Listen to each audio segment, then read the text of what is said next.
মিরপুরে শিশু রামিসাকে ধর্ষণের পর নির্মমভাবে হত্যার ঘটনায় সারা দেশ জুড়ে নেমে এসেছে শোক ও ক্ষোভের ছায়া। সামাজিক যোগাযোগ মাধ্যম থেকে শুরু করে বিভিন্ন মহলে এই নৃশংস ঘটনার বিরুদ্ধে উঠছে তীব্র প্রতিবাদ।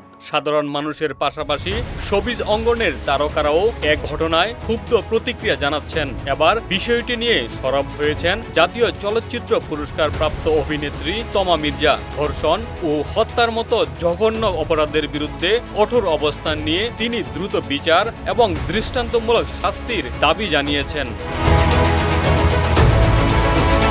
নিজের সামাজিক যোগাযোগ মাধ্যমে দেওয়া এক আবেগঘন পোস্টে তমা মির্জা লিখেছেন, ধর্ষণকারীদের বিচার এমন দ্রুত এবং কঠোর হওয়া উচিত যাতে ভবিষ্যতে কেউ এমন অপরাধ করার কথা চিন্তাও করতে না পারে। তার মতে বিচার প্রক্রিয়ায় দীর্ঘসূত্রিতা এবং সময়ক্ষেপণ অনেক সময় অপরাধীদের সাহস বাড়িয়ে দেয়। অভিনেত্রী প্রশ্ন তুলেছেন, ধর্ষণের মতো স্পষ্ট ও জঘন্য অপরাধের পর কেন এত ব্যাখ্যা, তদন্ত কিংবা বিলম্ব প্রয়োজন হয়? একই সঙ্গে তিনি ধর্ষণকারীদের পক্ষে আইনজীবীদের অবস্থান নিয়েও ক্ষোভ প্রকাশ করেন।